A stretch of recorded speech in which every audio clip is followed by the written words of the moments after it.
So it's Bloomberg Morning Consult. I saw it from a tweet from Dean Phillips, who of course is running against Joe Biden. But so this is swing states, 7 swing states. So of these 7 swing states, North Carolina is the only one that Donald Trump won in 2020 out of these swing states. And he won North Carolina by about 1.5 points.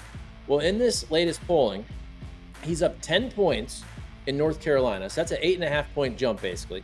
But he's also up 5 points in Wisconsin, 3 points in Pennsylvania, 8 points in Nevada, 8 points in Georgia, 5 points in Michigan. I told you 10 points in North Carolina. And Arizona, he's up 3 points.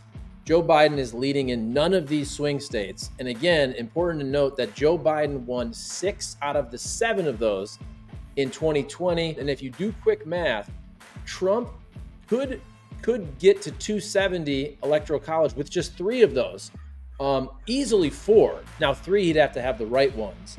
But look, Trump could just get about half of those, 3-4 of them, and he's your president if that polling stays where it is coming up in November.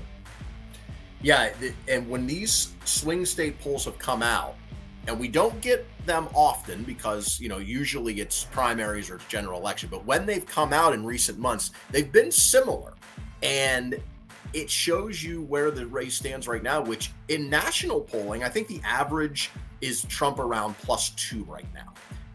But as we know, polls aren't decided by the popular vote, or elections aren't. They're decided by the Electoral College. And in the Electoral College, based on these swing states, Trump is doing better than you would expect from that national average. And it shows you, I think, what we saw in 2016, which is Trump could probably lose the popular vote and still win the Electoral College if it's fairly close. And if you look at the betting markets, I just saw this the other day, the betting markets still are pricing in that Biden wins the popular vote.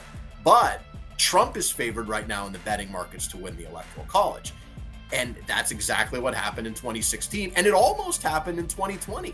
You know, Biden won the popular vote by what, 7 million, something like that, 7.5 million. Trump, if you flipped, well, we know in Georgia, he made the call, 11,000 votes, but it was similar margins in Arizona, in Wisconsin, in Pennsylvania, in Michigan. All of them were really close. So that seems to be kind of generally where we're heading is it's going to be those 7 states. Out of those 7, I think North Carolina is almost certainly going to go Republican. That would be if Biden won North Carolina, he's cruising to re-election.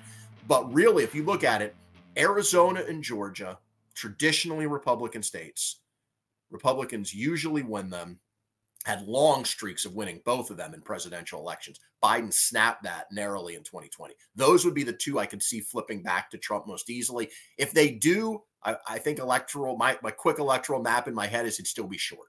Even if he won North Carolina, Georgia, and Arizona, he's still short. He would need 1 more.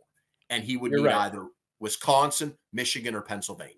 And those were the 3, if you remember, that he beat Hillary in 2016 by a sliver.